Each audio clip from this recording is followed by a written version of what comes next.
Zaļā ceturtdienā un lielā piekdienā pie ābelēm jāpiekar pilnas dzīju kamoliņu, lai vasarā būtu daudz ābolu.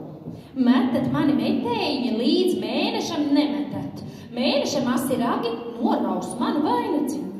Lieldienas rītā meitai jāuzklāj skaisti sava bulta.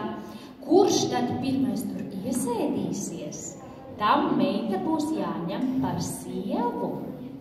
Ja grib, lai būtu sārti vaigi, tad vajag lieldienu rītā priekš saules apēst vismaz 13 dzērveņu ogas. Ja ēd vairāk, tad vaigi ir sārtāki.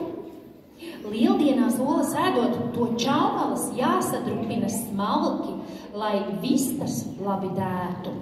Lieldienas olu ūdeni vajag liet pār sētu un sacīt: puš, vanagam, acis cietī ar olu permi. Tad vanags vistas nenesot projām.